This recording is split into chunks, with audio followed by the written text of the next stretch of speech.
فاسألوا أهل الذكر إن كنتم لا تعلمون۔ الحمد للہ رب العالمین والصلاة والسلام علی سید المرسلین، اما بعد فاعوذ باللہ من الشیطان الرجیم، بسم اللہ الرحمن الرحیم۔ الصلاة والسلام علیک یا رسول اللہ وعلی آلک واصحابک یا حبیب اللہ، الصلاة والسلام علیک یا نبی اللہ وعلی آلک واصحابک یا نور اللہ۔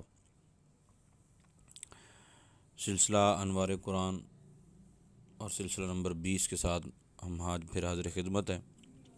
یاد رکھیے گا، جب بھی کوئی بندہ مستقل مزاجی سے کوئی کام کرتا ہے اور اللہ تعالیٰ کے احکامات کو دوسروں تک پہنچانے کے لیے مستقل ہو کر لگا رہتا ہے تو اللہ تعالیٰ پھر اس کی مدد بھی فرماتا ہے۔ اس طرح کا ایک واقعہ سورہ یاسین پارہ نمبر 22 آیت نمبر 13 تا 21 میں اللہ تعالیٰ ارشاد فرماتا ہے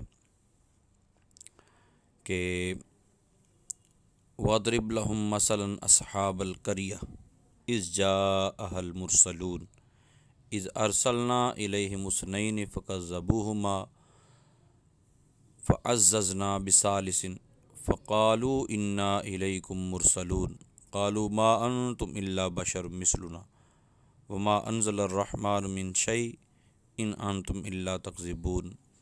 اللہ تعالیٰ ارشاد فرماتا ہے، محبوب ان سے مثال بیان کر اس شہر والوں کی جب ان کے پاس ہمارے بھیجے ہوئے 2 بندے پہنچے اور پھر انہوں نے ان کو جھٹلایا تو ہم نے تیسرے کو بھیج دیا اور وہ ہمارے بھیجے ہوئے تھے، تو آگے سے یہ کہنے لگے کہ تم تو ہم جیسے ہی ہو، اللہ تعالیٰ نے تم پر کچھ نہیں اتارا۔ تو اللہ تعالیٰ کے بھیجے ہوئے لوگوں کا انکار کرنا اور یا بطور تنقیص ان کو اپنے جیسا بشر کہنا، یہ کم از کم مؤمنین کا طریقہ نہیں ہے۔ رسول پاک صلی اللہ تعالیٰ علیہ وآلہ وسلم کو اللہ تعالیٰ نے فرمایا، محبوب ان کی مثال بیان کیجیے۔ تو یہ پورا واقعہ تفسیر ساوی میں یوں لکھا ہے کہ انطاکیہ ملک شام کا ایک بہترین شہر تھا اور اس شہر کی فصیلیں سنگین دیواروں سے بنی ہوئی تھی اور پورا شہر 5 پہاڑوں سے گھرا ہوا تھا۔ شہر کی آبادی کا کل رقبہ 12 میل تک پھیلا ہوا تھا۔ حضرت عیسیٰ علیہ السلام نے اپنے حواریوں میں سے 2 مبلغوں کو تبلیغ دین کے لیے اس شہر میں بھیجا۔ ایک کا نام صادق اور دوسرے کا نام مصدوق تھا۔ جب یہ دونوں شہر میں پہنچے تو ایک بوڑھے چرواہے سے ان دونوں کی ملاقات ہوئی جس کا نام حبیب نجار تھا۔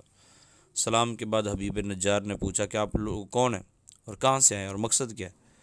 تو ان دونوں نے کہا، ہم دونوں حضرت عیسیٰ علیہ السلام کے بھیجے ہوئے مبلغین ہیں اور اس بستی والوں کو توحید اور خدا پرستی کی دعوت دینے ہیں۔ حبیب نجار نے کہا، آپ لوگوں کے پاس اس کی کوئی نشانی ہے؟ تو ان دونوں نے کہا، جی ہاں، ہم لوگ مریضوں اور مادرزاد اندھوں اور کوڑیوں کو اللہ تعالیٰ کے حکم سے شفا دیتے ہیں۔ یہ ان دونوں کی ایسی کرامت تھی جو حضرت عیسیٰ علیہ السلام کا معجزہ اور معجزے کا فیضان تھا، کیونکہ اللہ تعالیٰ کے انبیاء کو جو معجزے حاصل ہوتے ہیں پھر ان معجزات کا فیضان اولیاء کرام کو کرامت کی صورت میں حاصل ہوتا ہے۔ یہ سن کر حبیب نجار نے کہا، میرا ایک لڑکا کافی عرصے سے بیمار ہے، آپ لوگ اس کو تندرست کر دیں گے؟ انہوں نے کہا، بالکل، اس کو ہمارے پاس لاؤ۔ حبیب نجار ان دونوں کے پاس لے گیا، انہوں نے اپنا ہاتھ پھیرا اور فوراً ہی لڑکا ٹھیک ہو گیا۔ یہ خبر بجلی کی طرح سارے شہر میں پھیل گئی اور بہت سارے مریض ان کے پاس پہنچے اور سارے کے سارے مریض ہی اللہ تعالیٰ کی عطا سے انہوں نے ٹھیک کر دی۔ اس شہر کا بادشاہ جو تھا، ان دونوں کی گفتگو اس تک پہنچی تو اس سے میں آپے سے باہر ہوگا، اس نے دونوں مبلغوں کو گرفتار کر 100 کوڑے لگوائے اور جیل میں بند کر دیا۔ اس کے بعد حضرت عیسیٰ علیہ السلام نے اپنے حواریوں کے سردار حضرت شمعون رضی اللہ تعالی عنہ کو انطاکیہ بھیجا۔ آپ بادشاہ کے دربار میں پہنچے اور بادشاہ نے کہا، آپ نے ہمارے 2 آدمیوں کو کوڑے لگا کر جیل میں قید کر دیا، کم از کم ان کی بات تو پوری سن لیتے۔ بادشاہ نے کہا، چلو بلوا لیتے ہیں۔ بلوایا، بتاؤ جی کیا کہتے ہو؟ ہم یہی کہنے کے لیے آئے ہیں کہ تم لوگ بتوں کی عبادت کو چھوڑ کر اللہ وحدہ لا شریک کی عبادت کرو، جس نے تم کو اور تمہارے بتوں کو بھی پیدا کیا۔ بادشاہ نے کہا یار یہ تمہاری بات ہم کیسے مان لیں، کوئی نشانی ہے؟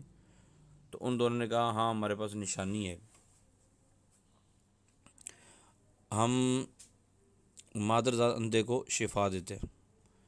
اس نے ایک ایسا اندھا بلوایا جس کی آنکھوں کے گڑے بھی نہیں تھے، آنکھیں تھیں ہی نہیں۔ تو جب وہ آیا تو ان دونوں نے ہاتھ پھیرا تو اس کی پیشانی میں آنکھوں کے 2 سوراخ بن گئے۔ انہوں نے مٹی کے 2 گلولے بنا کر پھر سوراخوں میں رکھ دیے اور رکھ کر دعا کی۔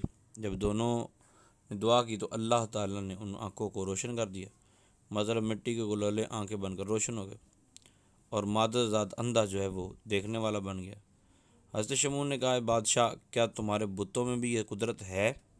بادشاہ نے کہا نہیں۔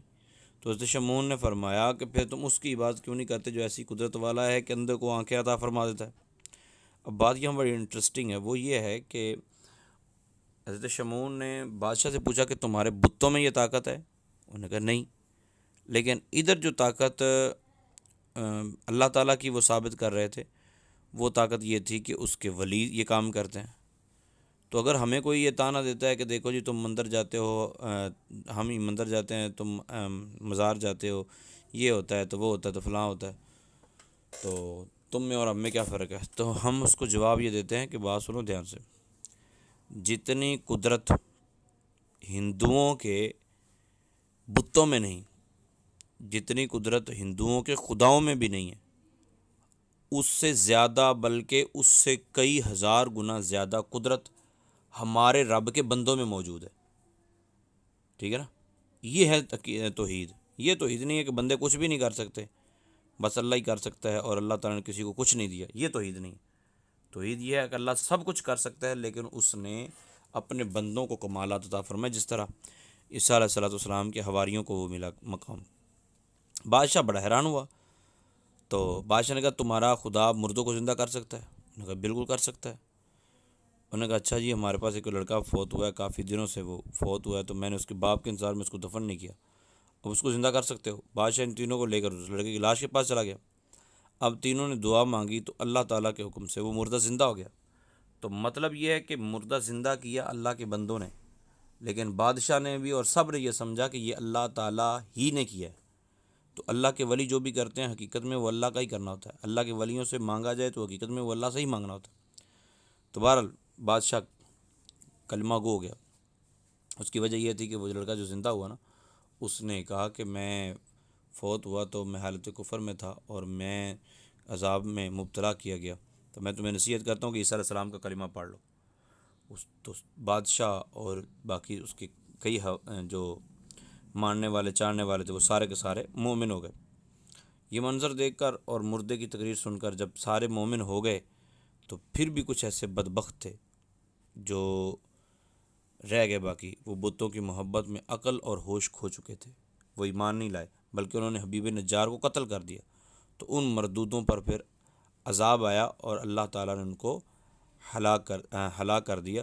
اللہ تعالیٰ ارشاد فرماتا ہے اسی کی طرف اشارہ کرتے ہوئے وَجَاءَ مِنْ أَقْصَى الْمَدِينَةِ رَجُلٌ يَسْعَىٰ قَالَ يَا قَوْمِ اتَّبِعُوا الْمُرْسَلِينَ اتَّبِعُوا مَن لَّا يَسْأَلُكُمْ أَجْرًا وَهُم مُّهْتَدُونَ کہ تم اے لوگو میری قوم ان کی بات مان لو، کیونکہ جو تم سے کچھ بھی اجر نہیں مانگتے یہی ہدایت پر ہے، ان کی بات مان لو۔ یہ سورہ یاسین کے اندر یہ واقعہ موجود ہے۔ اللہ تعالیٰ کی بارگاہ میں دعا ہے اللہ تعالیٰ ہم سب کو اولیاء کرام کا ادب، انبیاء کرام کا ادب نصیب فرمائے، کیونکہ اولیاء یا انبیاء کو محض اپنے جیسا کہہ کر مخاطب کرنا، بلکہ پورے قرآن پاک میں کہیں بھی ایسا نہیں ہے کہ کسی صحابی نے، کسی نبی کے چاہنے والے نے نبی کی تعریف کرتے ہوئے یہ کہا ہو نبی ہمارے جیسا ہے، نبی ہمارے جیسا ہے۔ یہ کفار کا طریقہ ہے۔ اللہ تعالیٰ عقل سلیم عطا فرمائے، آمین بجاہ النبی الامین۔